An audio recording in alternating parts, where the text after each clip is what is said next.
안녕하세요. 정말 많은 고민 끝에 이렇게 사연을 보내게 되었습니다. 사실 이렇게 글을 쓰면서도 이런 사연을 보내도 되는 것인지는 아직 잘 모르겠어요. 하지만 이곳에는 다양한 사연들이 모이는 것 같아서 저도 염치불구하고 이렇게 보내봅니다. 혹시 제가 살아온 인생처럼 인생을 살아가는 사람이 있다면 전 그만두라고 말리고 싶기도 하고 제 이야기를 듣고 많은 것을 느껴서 고쳤으면 하는 마음도 큽니다.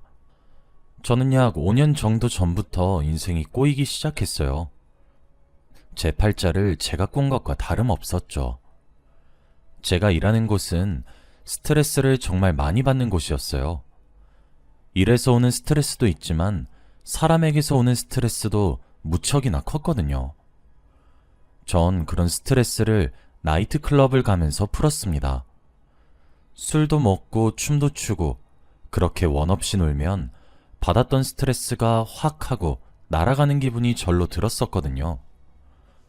그런데 나이트클럽을 가거나 이렇게 하다 보니까 자꾸 결혼을 한 아줌마들이 꼬이기 시작했어요.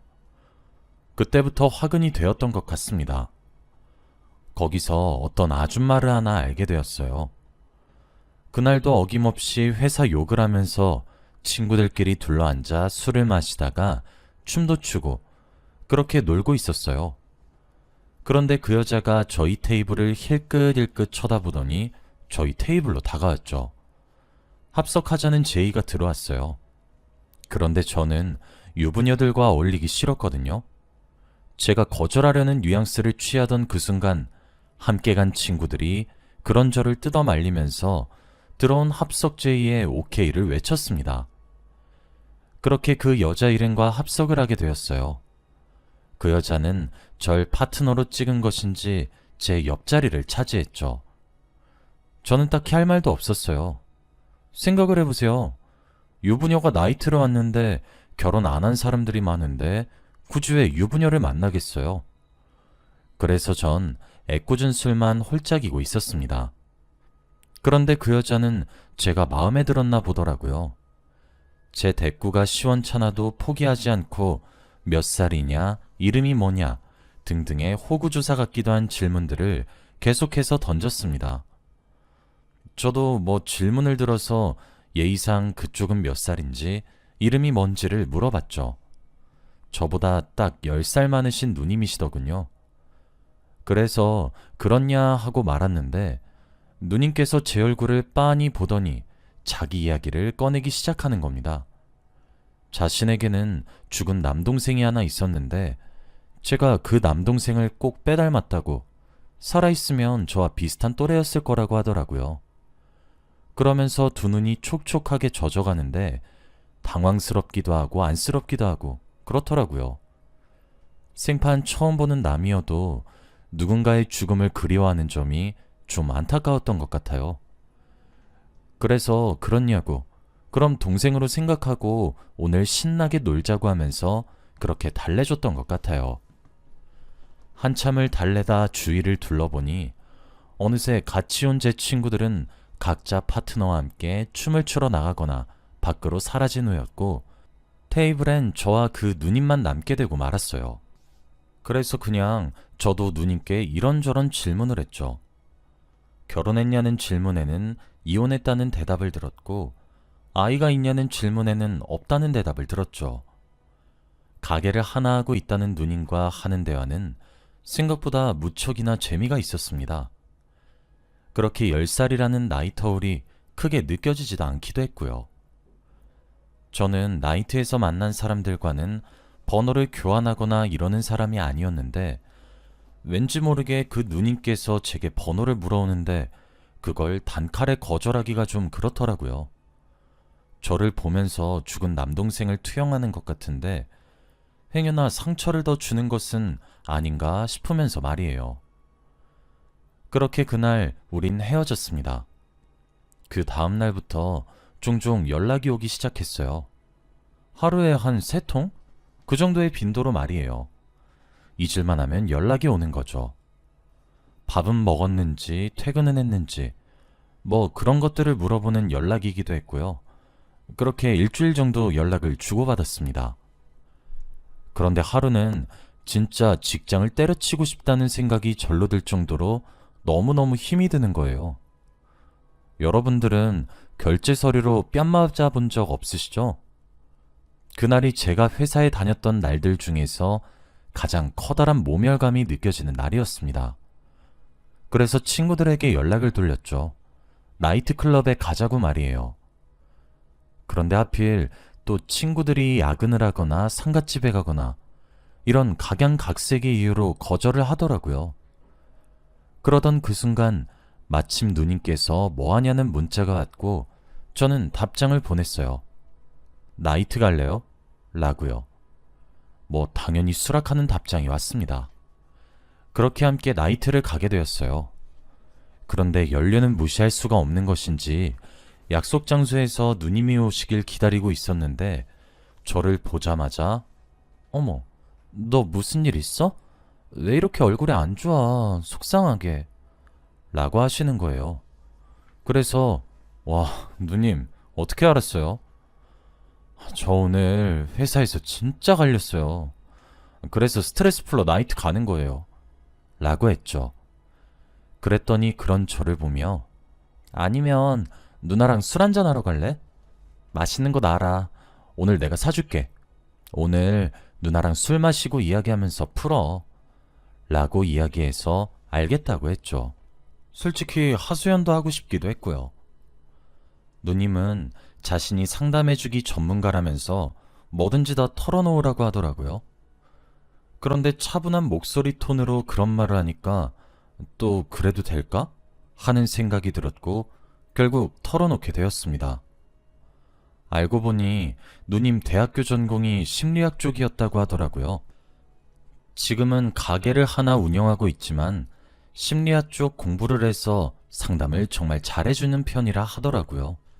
제게 혼자 떠안지 말라고. 그러면 고민이 더 커지니까 자신의 감정도 올바르게 표출할 줄 알아야 한다고 조언을 하는데 진짜 너무 커다란 위안이 되더라고요. 회사에서는 항상 죄인처럼 있었는데 그런 따뜻한 위로를 받으니까요. 솔직히 남자인 친구들끼리는 그런 위로를 잘 안 해요. 낯간지럽고 그래서요. 연애를 안 한 지 오래되어서 그런지 그런 따뜻한 위로가 엄청 반갑게 느껴졌어요. 그래서 그런 누님께 제가 스트레스 받았고 힘든 일들이 있었던 사실을 술술 털어놓았습니다. 술도 한 잔씩 홀짝이면서 말이에요. 누군가에게 털어놓으면서 저도 좀 감정이 희석되고 안정이 찾아오더라고요. 그때부터 제게 이미지가 좀 바뀌었던 것 같아요. 대화를 하면 할수록 상대방을 어떻게 위로해줘야 하는지도 잘 알고 있고 상대방이 부담스럽지 않을 수준의 배려로 편안하게 해주면서 달래주는 능력이 있었는데 그게 굉장한 매력으로 다가왔죠. 그래서 그때까지는 몰랐습니다. 누님과 제가 그렇고 그런 사이가 될 줄은 말이에요. 술을 한 잔씩 기울여가며 저도 제 이야기를 하고 누님도 누님의 이야기를 해주었어요. 그러면서 한 가지 사실을 알게 되었죠. 사실 누님은 이혼을 생각 중인 상태인 거지 이혼을 하지는 않았다고 하시더라고요. 그래서 내가 왜 거짓말을 했냐고 하니까 별로 이런 속사정을 이야기하고 싶지 않았다고 말을 하더라고요. 그런데 제가 그때는 좀 미친 상태였는지 저렇게 말 같지도 않은 이유를 가져다 붙이는데도 이해를 하게 되더라고요. 그럴 수도 있는 것 아니겠냐며 위로까지 하기 시작했죠. 오늘은 집에 남편이 없다고 자신의 집에서 2차를 하자고 얘기를 꺼내길래 거절했어요. 누가 봐도 오해할 수 있는데 그러고 싶진 않다고요. 그러면서 저도 미친 제안을 했죠. 제가 살고 있는 자취방으로 가자고 말이에요. 지금 생각해도 제대로 된 정신이 아니었어요. 얼굴이 환해지면서 그래, 그러자 하며 쉽게 수락을 하시더라고요. 그렇게 저희들은 제 자취방으로 오게 되었고 2차를 시작했습니다. 어차피 다음날이 주말이라 제 출근에 지장도 없어서 끝까지 달려보자며 술을 연거푸 마셨죠. 그리고 그건 곧 제가 인생에서 가장 후회했던 순간의 실수로 이어졌습니다. 처음엔 제 고민을 이야기하면서 누님의 매력을 느꼈고 뭔가 깊이 통하고 있다는 생각도 들었습니다. 하지만 누님이 유부녀란 사실을 고백하게 되면서 그런 마음을 접었어요. 그런데 술이 웬수인지 제 이성을 마비시켜 버리더군요. 정말 제가 미쳤던 것 같습니다. 어느 순간 누가 먼저 시작했다고 따질 수도 말할 수도 없이 자연스럽게 우리 둘만의 역사를 쓰게 되었거든요. 여러분들도 제가 미쳤다고 생각하시겠죠? 저 또한 제가 미쳤던 것 같습니다. 그러고 다음날 일어나서 눈을 뜨니 분명 어제 함께 잠든 누님은 이미 집으로 가버리고 없더라고요. 그렇게 집에 혼자 남고 어제의 흔적들이 눈에 들어오기 시작하니까 사람이 그제서야 내가 무슨 일을 저질렀는지 자각을 하기 시작하더라고요. 그 후 당연히 저도 누님도 서로에게 연락을 하지 않았습니다. 그런데 일주일 정도가 지나니 누님께서 제게 먼저 연락을 하셨어요. 만나서 이야기 좀 하자고 말이에요. 저도 교통정리의 필요성은 느껴서 알겠다고 했습니다. 그렇게 약속 장소에 나갔고 저는 누님을 보자마자 말했어요. 미안해. 내가 큰 실수를 했어. 진짜 잘못했어요. 얼굴을 보자마자 안절부절하며 사과를 내뱉었는데 그런 저를 보고 놀라는 듯 하더니 싱긋 웃더라고요. 그러면서 제게 그러더군요. 아니야, 민재야. 사람이 사람을 좋아하고 있고 또 좋아하겠다는데 뒷배경이 뭐가 중요할까? 그냥 문득 이런 생각이 드네. 내가 좋아하는 사람이 나를 좋아한다는 확률, 그거 되게 드문 거잖아. 그냥 우리 마음 가는 대로 하는 건 어때? 난 너랑 만나는 거 무척 좋아. 수줍게 말을 내뱉는 누님의 모습을 보는데 저도 그 당시 어지간히 미쳤던 모양인지 가슴이 설레더라고요. 그렇게 우린 진지하게 만남을 이어가기로 했고 그날도 우린 서로의 마음을 확인했어요. 금지된 사랑이 시작된 것이죠. 처음엔 이 사람에게 잠시 기대고 싶다 이런 생각만 했었던 것 같아요. 저는 항상 연하인 여자친구를 만나서 제가 버팀목의 역할을 해주기만 했었는데 이번에 저보다 한참 연상인 누님을 만나게 되면서 경제적으로도 넉넉하고 더 포근하고 때론 엄마처럼 때론 누나처럼 절 하나하나 신경 써주고 챙겨주는 연상의 매력에 푹 빠졌고 무엇보다 제 고민을 연륜과 경험으로 조언을 해주는 부분에 저는 더 푹 빠졌습니다. 그렇게 1년 정도를 만났습니다. 초반에는 너무나도 행복했어요. 오랜만에 하는 연애이기도 했고 지치는 일상의 연속 속에서 한 줄기 빛 같은 사람이었거든요. 누님이 너무 사랑스러웠고 좋았어요. 애정 표현도 많았던 사람이라 우리는 매일매일 사랑한다는 은근한 문자를 주고받으면서 지냈습니다. 그렇게 또 시간이 지났고 2년 정도가 지났습니다. 우리의 만남은 조금씩 익숙해지기 시작했어요. 그 사이 누님이 별거 중이었던 남편과 아이들을 위해서 화해를 하고 살림을 다시 합치게 되는 일이 있었죠. 저도 그때는 정리를 해야만 한다고 생각을 했어요. 누님과 결혼까지 생각하진 않았으니까요. 그런데 이미 너무 멀리 건너온 탓인지 누님이 정리되지 않았고 누님도 저를 포기하지 않았습니다. 그리고 누님이 저를 포기하지 않는 그런 모습에 저는 미친 사람처럼 애정을 느끼기 시작했죠. 제가 누님을 만난 지 3년 정도가 되기 시작하니 저도 간덩이가 점점 커지기 시작했습니다. 누님의 남편이 집을 비운 사이 누님의 가족이 살고 있는 집에 들어가 불륜을 저지르기도 했고 밤에 가게를 도와주는 알바생이라고 그 집 남편에게 소개를 받기도 했어요. 그렇게 누님네 부부와 함께 저녁 식사를 한 적도 있었죠. 그리고 그 모든 행동은 제 목을 스스로 옥죄어오고 있었습니다. 하루는 누님의 남편이 제게 만나자고 연락이 왔습니다. 뭔가 싶었지만 대수롭지 않게 여기고 저녁에 보기로 했어요. 그렇게 약속 시간이 되었습니다. 약속 장소는 인적이 드문 공원이었죠. 절 보자마자 남편 되는 사람은 제 얼굴에 다짜고짜 주먹부터 내려꽂기 시작했습니다. 당연히 당황했는데 저도 찔리는 건 많은 사람이라 멍하니 바닥에 엎어진 채로 머리를 팽팽 돌리기 시작했습니다. 그런데 돌릴 것도 없었어요. 엎어진 제 위로 사진들이 나풀나풀 날아오기 시작했고 그 사진들은 죄다 제가 누님과 함께 불륜을 저지르고 있는 사진이었죠. 남편은 그걸 물끄러미 내려다보고 있는 절 향해 처절하게 외쳤습니다. 설마 하는 심정으로 카메라 설치했는데 너 대체 언제부터 드나들었던 거냐? 전 너무 충격을 받아서 온몸이 굳어버렸습니다.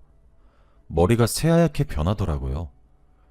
아무런 생각도 나지 않았고 그저 죄송하다고 빌었습니다. 언젠가 들킬 거라 생각하긴 했었는데 막상 그 상황에 닥치니 사람이 미치겠더라고요. 남편 되는 사람은 폭행했으니 폭행죄로 잡아 쳐넣으라고 소리를 바락바락 질렀고 그대로 자리를 떴습니다. 그리고 기다렸다는 듯 상간남 소송이 시작이 되었습니다. 저는 유부녀란 사실을 충분히 인지했음에도 불구하고 불륜을 저질렀다는 점과 그 기간이 상당히 오래되었다는 점이 근거가 되어 3천만 원의 위자료를 물어내야 했습니다. 그런데 다른 것보다 가장 힘들었던 것은 누님과 그 남편의 자식들이었습니다.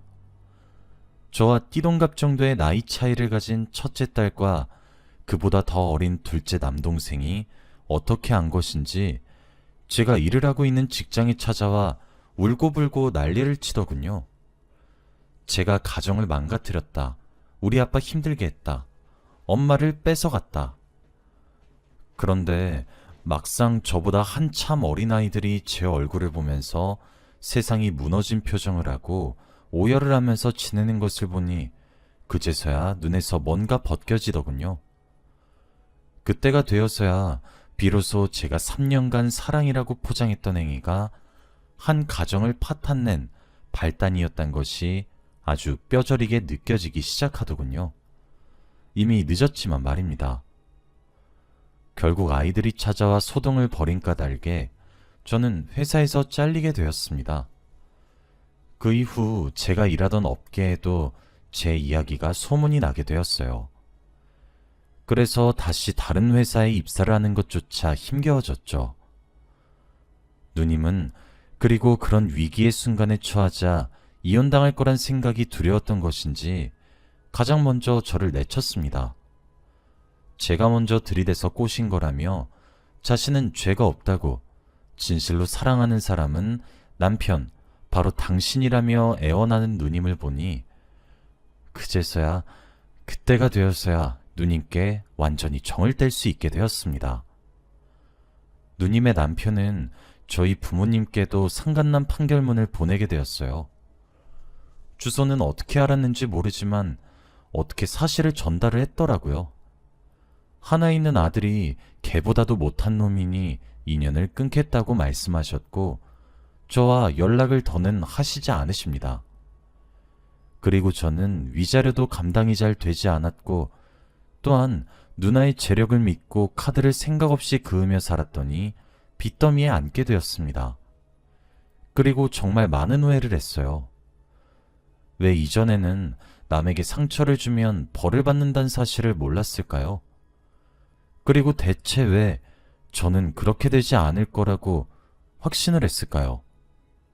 현재 저는 결국 법적으로 이름을 개명 신청을 했고 작은 중소기업에서 일을 하면서 빚을 갚아나가고 있습니다. 그때 그 시절로 시간을 돌릴 수 있다면 저는 과거의 제 머리채를 잡아서라도 그 사랑이란 말로 포장한 불륜을 그만두게 했을 것 같습니다. 벌써 이 일을 겪게 된 지 4년이나 흘렀어요. 세상 사람들은 다양하게 있으니까요.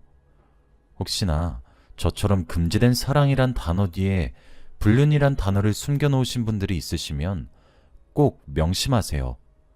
우린 결국 다 벌을 받아요. 경중의 차이가 있는 거죠. 그러니 지금 아무런 일이 일어나지 않았을 때, 돌이킬 수 있을 때, 그때 그만두시길 바랍니다. 저처럼 직장과 돈, 그리고 가족까지 전부 다 잃고 깨달으면 이미 늦으니까요. 저는 그 시절을 뼈저리게 반성하며 살아가고 있습니다. 지난날의 과오로 인해 큰 짐을 짊어진 제가 참 한심하니까 제 이야기를 듣고 여러분들도 후회할 짓 하고 살지 마세요. 여기까지가 제 이야기입니다. 긴 이야기 들어주셔서 감사합니다. 행복하세요.